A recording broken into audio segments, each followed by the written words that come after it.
Pharma की हम बात कर ही रहे हैं। हालांकि आज डॉक्टर रेड्डीज ज्यादा मूड में नहीं है, बट फार्मा के लिए, स्पेशली जेनेरिक फार्मा कंपनीज के लिए कुछ और अच्छी खबर आ रही है। एक बार नुपुर से जरा समझा जाए। नुपुर, वैसे भी फार्मा एक सेक्टर है जो फोकस में, क्या खबर लेकर आए हैं आप? बिल्कुल, यूएस जेनेरिक मार्केट जो है फार्मा कंपनीज के लिए, वहां पे एक अच्छा रिबाउंड आते हुए दिखा है और एक पॉजिटिव यहाँ पे ट्रेंड निकल के आ रहा है, क्योंकि एक्सपोर्ट्स का भी जो डेटा है वो भी काफी पॉजिटिव है।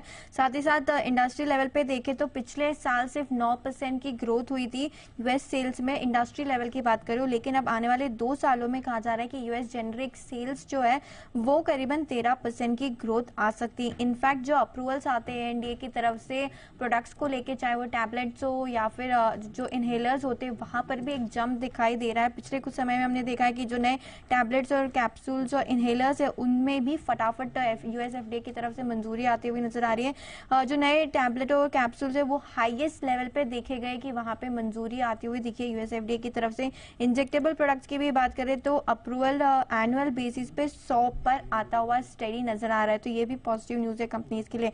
इनफैक्ट जो इनहेलर्स है उनके भी एनुअल अप्रूवल्स आप देखेंगे तो ऑन एन एवरेज 10 हुआ करते थे, 10 इनहेलर्स को अप्रूवल मिलती थी पूरे साल में, वो अब बढ़ के 14 हो गई है, तो ये भी पॉजिटिव ट्रिगर्स है फार्मा कंपनीज के लिए।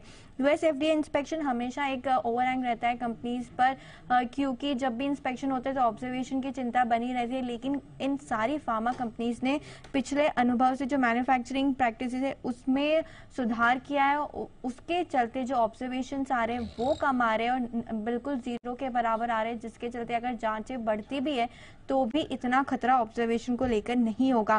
प्रोडक्ट स्पेसिफिक अपॉर्चुनिटीज की बात करें तो आने वाले 3 से 4 सालों में स्ट्रॉन्ग ग्रोथ की उम्मीद है। तो जितनी भी कंपनीज है, चाहे वो सिप्ला हो, डॉक्टर रेड्डीज हो, टोरेंट फार्मा हो, औरोबिंदो फार्मा, जिनकी पाइपलाइन काफी स्ट्रांग है, उन्हें आने वाले 2 से 3 क्वार्टर, इनफैक्ट 1 साल के लिए काफी पॉजिटिव यहां से मिलेगा, क्योंकि अप्रूवल्स फटाफट आ रही है। यूएस एफडीए की जो ऑब्जर्वेशन है वो कम हो रही है और जो प्रोडक्ट पाइपलाइन है वो सपोर्ट करेगी अर्निंग्स को आने वाले क्वार्टर्स में। और यूएस के जो प्रॉब्लम्स है, चाहे वो सप्लाई के और प्राइसिंग के, वो भी सॉर्ट आउट होते हुए दिख रहे हैं।